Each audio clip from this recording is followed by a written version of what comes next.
오늘은 환경주의를 맞이하여서 탈핵의 문제, 핵의 문제에 대해서 같이 말씀을 나누려고 합니다. 세월호 사고가 이제 2달이 가까이 됐는데, 세월호 사고 이후로 국민들의 입에 가장 많이 오르내리는 단어는 바로 안전이라고 하는 단어입니다. 어느 사고와는 달리 사람들을 구할 수 있는 사고였음에도 불구하고 300명이 넘는 사람들을, 그것도 이제 갓 18세가 된 청소년들을 바다에 수장하는 우리 정부의 모습을 보면서 이제 어떤 국민도 본인이 사고를 당했을 때 정부가 구해주리라고 하는 그런 믿음을 가질 수 없게 되었습니다. 이러한 믿음의 부족은 사람들로 하여금 자신을 둘러싸고 있는 환경의 문제, 자신을 둘러싸고 있는 안전의 문제에 대해서 다시 생각해 보게 합니다. 그래서 이제 요즘 가장 화두가 되는 그 문제는 원자력 발전소의 안전 문제가 이제 화두로 떠오르고 있습니다. 특히 제한 수명, 설계 수명 30년을 넘겨서 37년째 가동하고 있는, 그러니까 1978년에 지어졌으니까요. 35년, 37년째 가동하는 고리 원전 1호기의 문제가 가장 많이 언급되는데, 심지어 인터넷에서는 그 세월호와 고리 1호기의 닮은 점이라고 하는, 아마 많이 보셨을 건데요. 그런 글까지 나와 있습니다. 잠깐 인용하자면, 세월호 사고는 연안이 18년 된 그 노후 선박을 설령 20년에서 30년으로 수명을 연장해 사용할 수 있게 하여서 발생한 사고고요. 고리 원전 1호기는 설계 수명 30년이 닿은 원전을 10년을 연장하여서 37년째 가동 중이라고 하는 것이 비슷하고, 또 세월호는 사업자와 해수부, 해경, 한국성급, 해운조합 등의 유착 관계가 밝혀져서 일명 해피아라고 하는 그 관계가 있다면, 고리 원전 1호기는 너무나도 우리가 잘 알고 있죠. 원전 사업자와 관련 부서 사람들로 연결된, 원자력계로 연결된 일명 핵피아라고 하는 사람들이 있습니다. 세월호는 선체 결함, 보건력 상실, 4분의 1의 평형수 조절, 적정량의 3배의 화물 과적, 느슨한 화물 결박 등이 있다면, 고리 원전 1호기는 전체 원전 고장 사고의 20%를 차지하고, 원자로 압력용 기재질이 불량하고 배관 전기선, 금속 설비가 노후화되어 있다는 측면에서 세월호와 고리 원전은 비슷하다. 그래서 가장 위험한 것이 고리 원전 1호기가 아니겠느냐라고 합니다. 그래서 제가 이야기를 더 진행하기 전에 영상을 하나 같이 보려고 합니다. 제목은 핵은 위험한 에너지라고 하는, 잘못 눌렀습니다.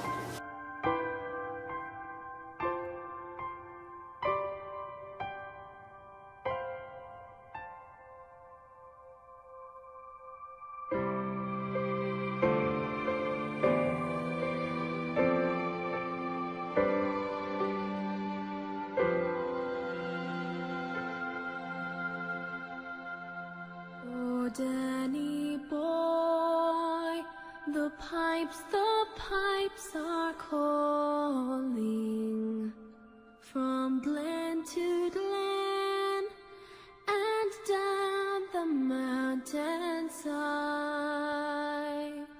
The summer's gone and all the flowers are falling. 'Tis you, must go and I must bide. But come ye back when summer's in the meadow, or when the valley's hushed and white with snow.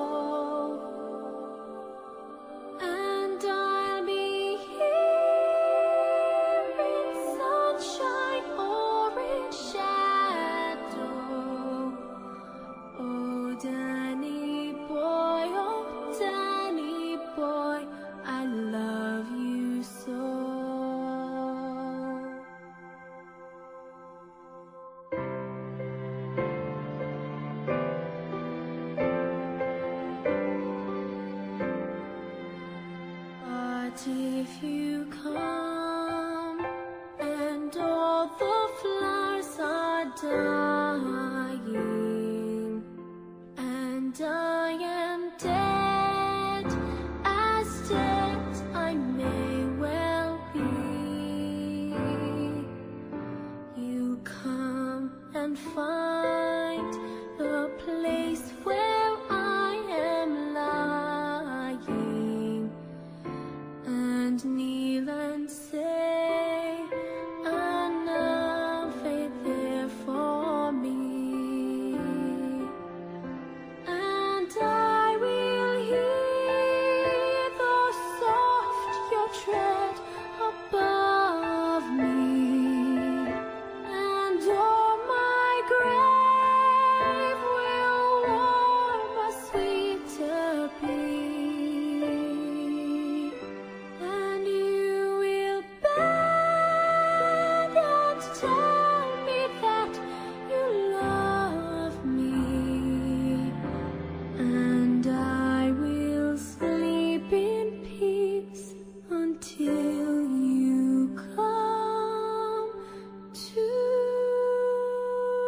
한국의 그 자칭이 아니고 죄송합니다. 가칭 고리원전 1호기 폐쇄를 위한 범시민 대책위원회 준비위원회라고 하는 그룹이 있습니다. 이 그룹에 이제 한 글이 올라왔는데, 만약 고리원전 1호기가 폭발한다면이라고 하는 제목으로 이제 사람들이 자신들이 생각해본 글들을 올라왔습니다. 그 중에 하나를 제가 조금 후에 읽어드리겠습니다만은, 그 전에 우리가 이제 수치로 확인해야 될 사실들이 있습니다. 그것은 만약에 고리원전 1호기가 폭발한다면 약 90만 명이 사망할 것이며 약 628조 원의 손해가 발생할 것으로 예상된다는 것입니다. 일반적으로는 이제 원전에서 사고가 나면 후쿠시마도 그렇고 주변 30km를 위험 지역으로 분류해서 주민들을 소개합니다. 그러니까 주민들을 빼는 거죠. 그런데 후쿠시마에는 주변 30km 지역에 17만 명 정도가 살고 있었고, 도쿄나 도시로부터도 50km 이상 떨어져 있었지만, 고리원전 1호기 주변 30km 지역에는 약 320만 명의 인구가 살고 있고, 부산으로부터도 직선거리로 해운대로부터 18km에 불가하게 떨어져 있습니다. 만약에 이런 지역에서 원전 사고가 일어난다면 어떻게 될까요? 저는 지금 겨우 반경 30km라고 말씀을 드렸습니다만은, 실제로 체르노빌은 70km를, 반경 70km를 소개했고, 전문가들은 최소한 70km 이상 지역을 소개해야지만 사람들이 안전하다, 그 안에 못 들어간다라고 하는 거고, 한 100만 년은 못 들어가는 거죠. 물론 지금도 이제 옷을 입고 들어가서 작업하는 사람들이 있긴 합니다만, 이렇게 친다면, 아니 70km가 아니라 사실 50km라고 한다면 얼마나 있을까 하면 인구가 560만 명이 살고 있는 거죠. 그러니까 이제 부산시 전체 300만 정도의 인구와 울산시 한 150만, 그 다음에 경주까지도 다 포함이 되기 때문에 그 인구가 560만 명이 되고, 이 560만 명의 인구를 다른 곳으로 옮길 수가 있을까요? 세월호에서 300명의 사람들도 구하지 못한 정부가 갑자기 슈퍼맨의 능력이 생겨서 이 많은 사람들을 구할 수 있을 것 같지는 않고, 그 안에 사는 사람들은 아마 다른 지방에 사는 사람들의 굉장히 슬프게도 암묵적 동의를 얻어서 군대를 보내 그 지역 안에 가두어놓는 일도 발생하지 않을지 상상하지 않을 수 없습니다. 그래서 이야기 하나를 들려드리려고 합니다. 만약 고리원전 1호기가 폭발한다면 이란 글인데, 제가 두 개를 가져왔습니다. 제가 읽어드리겠습니다. 만약 고리 1호기가 폭발한다면 일단 나의 상상은 매우 끔찍하여 두 번의 발표가 있었다. 첫 번의 발표는 무정비 상태가 된 부산에서 군인을 동원한 군중의 통제 상황에서 벌어진 일이었고, 두 번째 발표는 비상상태 선포 이후 서울에서 청와대를 급습한 시위대에 대한 발표까지, 새벽 꿈을 꾸듯 이어나가던 상상은 이 장면에서 멈추고 말았다. 브레이크를 걸어야 할 것 같아서. 거기까지 도달하기에는 2016년 이 정부에서 다시 한번 수명을 연장하기로 결정한 고리 1호기 블랙아웃을 가정하여 다시 설정되었고, 2012년 초 블랙아웃으로 인한 여론의 따가운 비난을 생각한 관리자가 또 한 번의 은폐를 시도하였으며, 그로 인해 멜트다운이 발생하였다는 것이었다. 멜트다운은 일어났지만 후쿠시마 이후 정비했다던 수소 배출 장치는 가동을 하지 못하였고, 결국 수소 폭발이 일어났고 원자로 병락 건물이 날아갔다. 후쿠시마 사고를 기억하는 발전소장은 빠르게 바닷물을 뿌려 냉각을 시키려 했지만, 바닷물에 닿은 원자로 용기는 그만 쩡 소리와 함께 커다란 균열이 발생하였고, 어마어마한 수증기와 함께 방사능 물질이 누출되어 버렸다. 고리 1호기의 치성 전이 온도는 150도, 바다의 찬물을 견디지 못하였던 것이다. 사고는 확대되었다. 신고리 6호기까지 건설이 마무리된 고리 핵발전 단지는 마비되었다. 일본과 같은 최후의 사무라이는 없었고 10명의 관리자들만이 남아 발전소를 통제하려고 하였으나 그것은 너무 무모하였다. 나머지 9호기는 제어봉을 삽입하고 가동을 중지하였다. 그것까지만 해도 무척 다행한 일이었다. 자칫 제어봉 삽입을 늦추었다면 그곳에서도 2차 폭발이 발생할지도 모르는 일이었다. 소문, 확인되지 않은 소문이 인터넷에 공개되었고, 그 이야기들은 누군가 의도적으로 작업하는 듯 검색어에서 나타났다 지워지고 있었다. 핵, 방사능 발전소, 사고 등의 단어가 검색이 되지 않았지만 불안한 소문은 확산되었다. 이미 수백 명의 목숨을 잃었다는 이야기가 퍼져나갔다. 일본의 방송, 사고의 공개는 결국 일본 방송에서 알려졌다. 규슈의 겐카이 원전의 방사능 알람 장치에서 방사능이 고농도로 측정되었고, 곧이어 오사카에서도 측정됨으로써 일본은 자기들의 핵 발전소가 고장난 것이 아닌가 의심했지만 그것이 아니었고, 한국 정부에게 사건의 진실을 공개하라 요구하였고 그것이 인터넷에 올랐던 것이다. 부산 고리 1호기 반경 30km 이내에 300만 인구가 살고 있는 부산은 아비규환이었다. 도로는 갑자기 쏟아나온 차량들로 인해 주차장이 되어버렸으며 부산항에는 밀려드는 피난민을 가득가득 채운 배들이 서해로 떠났으나 인파에 비하면 턱없이 부족한 숫자였다.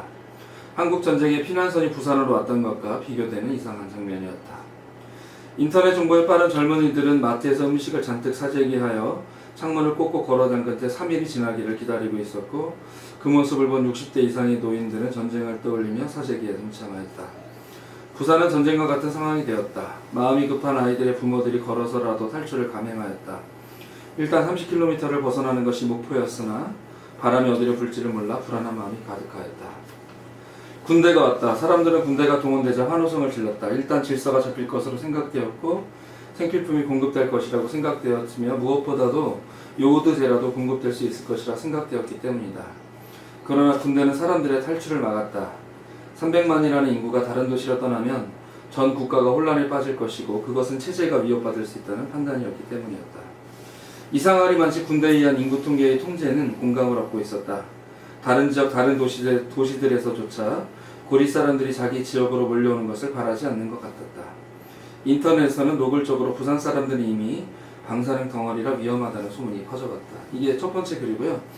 제가 다른 글을 한 번 더 읽어드리겠습니다. 아마 일본에서 얼마 전에 그 맛의 달인인가요? 거기서 나왔던 코피 이야기인데요. 아이들이건 어른이건 코피를 흘린 사람들이 많아졌다. 급하게 벌어진 상황으로 인한 스트레스도 물론 큰 원인이 될 수 있었겠으나 사람들이 실제 걱정하는 것은 방사능 세슘의 내부 피폭에 의한 것. 체르노빌에서도 일본 후쿠시마에서도 사람들은 코피를 쏟았고 후쿠시마에서는 초등학생과 중학생 아이들 중에 급사하는 아이들이 있었기에 원인도 모른 채 쏟아지는 코피는 불길한 증상이라고 알려졌으며 집단 내에 코피를 쏟는 사람들은 알게 모르게 따돌림을 당하고 위험하다고 피하게 되었다. 그러던 중 해운대 중학교 3학년생 2명이 3일 사이로 연달아 목숨을 잃는 일이 발생하여 불안은 더욱 급하게 확산되었다. 첫눈이 내렸다. 비나 눈이 내리면 수용성인 세슘이 녹아 비와 같이 내린다. 눈에 녹아 세슘의 원거리 확산은 줄어들었다고 알려졌으나 고리 1호기의 반경 30km 이내의 공포는 더욱 높아졌다. 수용성 세슘의 같은 이유로 오히려 지역 내에 더욱 많이 쌓일 것이 분명하였지만 아직 지역 내에 남아있는 사람들의 숫자는 200만에 가까웠다. 눈이 내리고부터 사람들의 바깥 나들이는 더욱더 줄었고 자원봉사들의 숫자도 확연하게 줄었다.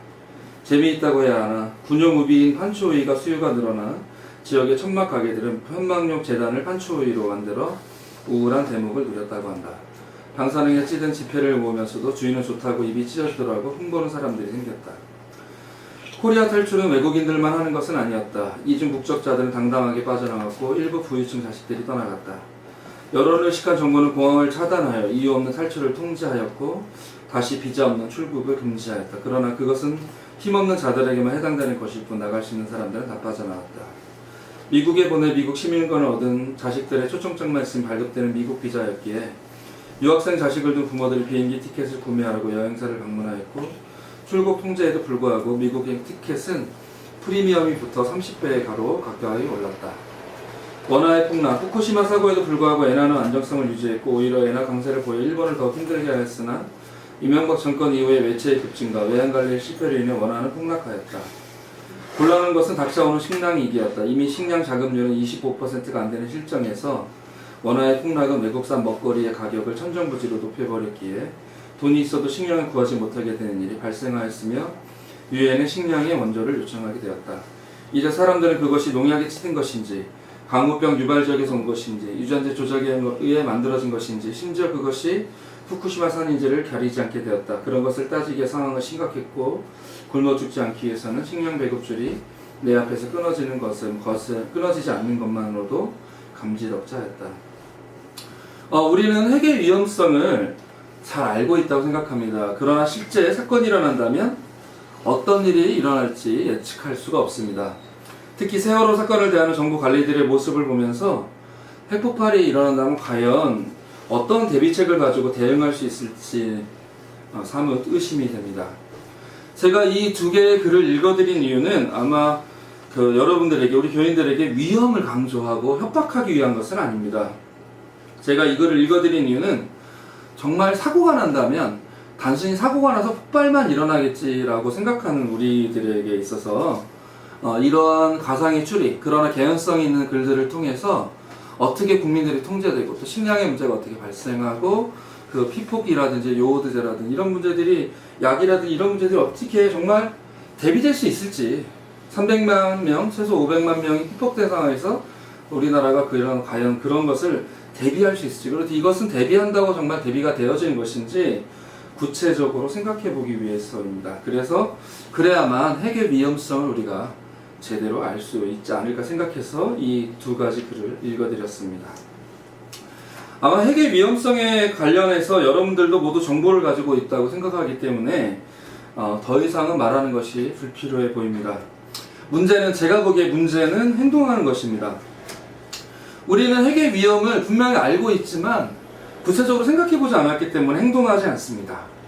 아마도 설마 하는 생각이 들기도 해서이겠지만 더 크게는 기존의 생활 습관을 벗어나지 못해서이기도 합니다.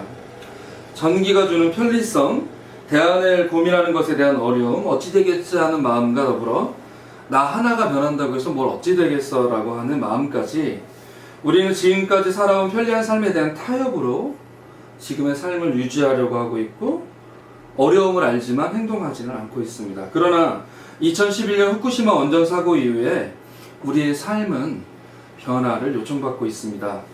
방사능에 오염된 채소와 물고기 등의 식재료로부터 우리의 안전을 지키고 지금 내가 살고 있는 이 땅, 세계에서 원전 밀집도가 가장 높고 하나의 원전만 터져도 우리와 우리 아이들의 삶이 지속될 수 없는 이 땅에 사는 우리의 삶이 변하지 않으면 삶의 안정성도 지금 누리는 삶의 편리함도 현재 행복도 그리고 아이들과 같이 누릴 미래에 대한 계획도 계속될 수 없다는 것이 너무나도 분명합니다. 오늘 읽은 하나님의 말씀처럼 우리는 지금 생명과 사망, 복과 저주의 경계선에 서 있습니다. 죽음을 택하든 생명을 택하든 그것은 이제 우리의 몫으로 여전히 100% 우리의 몫으로 남아 있습니다. 결국 환경의 문제는 인간의 문제이고 우리가 죽음이 아니라 생명을 택하고자 하면 지금부터 우리의 삶이 생명을 위한 삶의 방식으로 달라지지 않으면 안 될 것입니다. 우리는 지금껏 넓고 편한 길로 다녔습니다. 그러나 이제는 좁고 불편한 길로 다녀야 합니다. 지금까지 우리는 원가보다 못한 핵발전 전기를 쓰면서 우리가 넓고 편한 길로 다녔다면 이제는 100만 년 동안이나 방사능을 내뱉는 핵폐묘기를 처리와 한 발전소당 6천억에서 1조 원의 비용이 드는 핵발전소 해체 비용을 분명히 전기세에 포함될 것이기 때문에 그 비용을 감수하면서 어찌 보면 좁은 길로 갈 수밖에, 좁은 길이 아니라 정말 이렇게 된다면 낭떠러지의 길로 다닐 수밖에 없습니다. 이제 잔치는 끝났고 쓴맛을 볼 날이 가까워오고 있습니다. 그날이 핵폭발의 재앙으로 다가오지 않도록 지금 우리의 행실을 고치고 우리의 발걸음의 방향을 돌려서 지금부터라도 에너지를 아끼고 절약하는 그 길의 실천으로 들어가지 않는다면, 그리고 낡고 수명이 다한 원전을 폐쇄하는 길로 우리가 행동하지 않는다면 우리의 미래는 그 어두운 미래요, 암흑된 미래일 수밖에 없습니다. 그럼 어떻게 활동할 것인지 한번 생각을 해봐야 되는데 2014년 환경주의를 맞이하면서 기독교 환경운동연대에서는 녹색교회 녹색 세상을 위한 한국교회 에너지 전환의 약속이라고 하는 글을 내놨습니다. 여기에는 우리가 어떻게 살아야 하는지 그 방법을 알려주고 있습니다. 제가 읽어드리겠습니다. 우리가 실천할 것들이 무엇인지 되새기면서 들어보시기 바랍니다. 녹색교회 녹색 세상을 위한 한국교회 에너지 전환 약속. 하나, 우리는 가정과 직장, 교회에서 사용하는 에너지가 하나님께서 지으신 하나뿐인 지구동산을 통해 오는 것임을 알고 생각을 바꿔 필요만큼 사용하여 하나님 보시기에 참 좋은 세상을 이루기에 노력한다. 둘, 우리는 기후 붕괴와 방사능 재앙에서 자유롭기 위해 화력 발전이나 원자력 발전이 아닌 태양과 바람 에너지를 직접 생산하여 쓸 뿐만 아니라 정부가 지구적으로 건강한 정책과 제도를 시행하도록 제안한다. 셋, 우리는 현 에너지 사용량을 점검하고 즐거이 10% 이상 줄일 뿐 아니라 교외 절전소를 지어 대규모 발전소와 송전탑 건설로 더 이상 고통이 확산되지 않도록 노력한다. 네, 우리는 언제 어디서든지 실내 적정 온도, 여름철 26도, 28도, 겨울철 18도, 20도를 유지하되 피크 시간에는 전기 사용을 최대한 줄인다. 가서 우리는 새로운 전기 제품을 사거나 건물을 지을 때 효율 등급을 최우선으로 여기며 사용을 바르게 하여 불필요하게 낭비되는 전력을 최대한 줄인다. 6. 우리는 지나친 조명을 삼가면서 사용하지 않는 조명은 반드시 끌 뿐만 아니라 가전제품 등의 플러그를 뽑거나 멀티탭을 연결하여 스위치를 끈다. 7. 우리는 머물고 있는 건물의 에너지 효율을 자연 채광과 통풍, 단열 등을 통하여 현재 수준에서 최대로 올리기에 노력할 뿐만 아니라 리모델링을 하거나 신축 시에는 재생에너지 생산과 빗물 활용이 가능한 재료에너지 하우스를 짓기 위해 노력한다. 8. 우리는 국내산 제철 음식을 남김없이 먹음으로 에너지 낭비를 줄일 뿐 아니라 걷거나 자전거를 즐겨 타고 승용차 대신 대중교통을 이용함으로 일상에서 녹색 은총이 풍만한 삶을 살기에 노력한다. 9. 우리는 에너지 낭비를 줄이기 위해 재생시 사용은 물론 아나바다고 아껴 쓰고 나눠 쓰고 바꿔 쓰고 다시 쓰고 고쳐 쓰는 실천에 힘쓰고 일회용품 사용을 최대한 줄인다. 10. 우리는 우리의 에너지 탐욕이 불러온 지구재앙과 그로 인해 고통받고 있는 이웃을 위해 기도하는 일을 게을리하지 않을 뿐 아니라 에너지 빈곤가구를 찾아 직접 돌보고 나누는 일에도 함께 노력한다. 우리는 이와 같이 10가지 에너지 전환 약속을 실천함으로 에너지 사용에 좀 더 책임적인 존재가 되고 또 피조물의 신음소리에 귀를 기울이는 하나님의 자녀가 될 것을 약속합니다. 이것이 이제 기독교 환경운동연대에서 만든 한국교회 에너지 전환의 약속입니다. 제가 햇빛발전 그 협동조합 이사를 이제 2군데서 하고 있는데요. 기장 햇빛발전 협동조합 창립식을 하면서 서울대 교수였던 그 장혜익 선생님, 물리학 교수님으로부터 한 이야기를 들었습니다. 그것은 어떤 이야기냐면 이런 이야기예요. 핵은 방사능은 인간의 천적이라고 하는 이야기입니다. 어떤 뜻에서 그러냐면 물이라든지 불이라든지 어떤 것들은 우리가 보거나 열기를 느껴서 위험을 감지할 수 있는 거예요. 어떤 것이든. 근데 방사능은 우리 눈에 무색무취하기 때문에 열도 없기 때문에 방사능은 우리가 정말 인간이 선천적으로 피할 수가 없는 거예요. 이거 아무리 노력해도 물론 방사능 이제 그 체크하는 기계를 달고 다니면 되겠지만 정말 인간의 천적이라는 게 아무리 노력해도 아무리 주의를 기울여도 우리가 피할 수 없는 것이 방사능이다.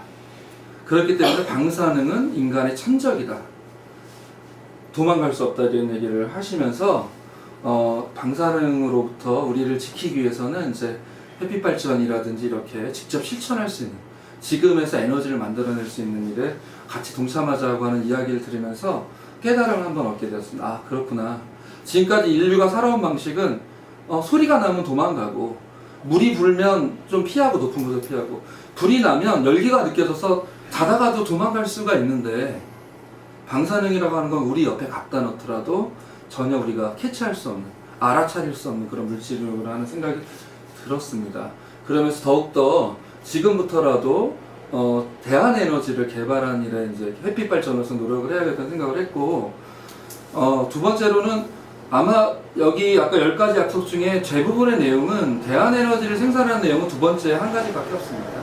실제로 대한에너지로 생산할 수 있는 양은 그렇게 많지는 않습니다. 물론 모든 서울시 건물에 태양광 발전을 올리면 서울시가 사용하고 있는 전기를 만들 수 있다고 합니다만은 그것은 이렇게 쉬운 일은 비용의 문제라든지 쉬운 일은 아닌데 조금 더 우리가 노력해야 될 부분은 아끼는 부분입니다. 지금 현재 기술로도 우리가 쓰는 에너지의 40% 가량을 절약할 수 있다고 합니다. 그래서 우리 교회도 이제 여기 이제 그 전구를 끼고 있는데요. 지난번에 어둡다고 하셨는데 제가 그냥 좀 살자고 말씀드렸던 이유 중에 하나도 그런 것이고요. 이 전구들도 이제 LED로 바꾼다든지 하면 그만큼 수명이 늘어나고 이제 에너지를 좀 줄일 수 있는 것이 될 것이라고 생각을 합니다. 그래서 우리 삶의 주변에서 환경주의를 맞아 넓고 편한 길로 다녔다면 이제는 생명을 찾는 길은 언제나 좁은 길일 수밖에 없다. 자신을 성찰하고 자신의 삶을 바꾸는 길일 수밖에 없다는 생각을 가지고 한국교회 에너지 전환 약속에 같이 동참하고 생명을 살기 위해 동참하는 우리 성원교회 교우들이 되었으면 좋겠습니다. 같이 묵상하시겠습니다.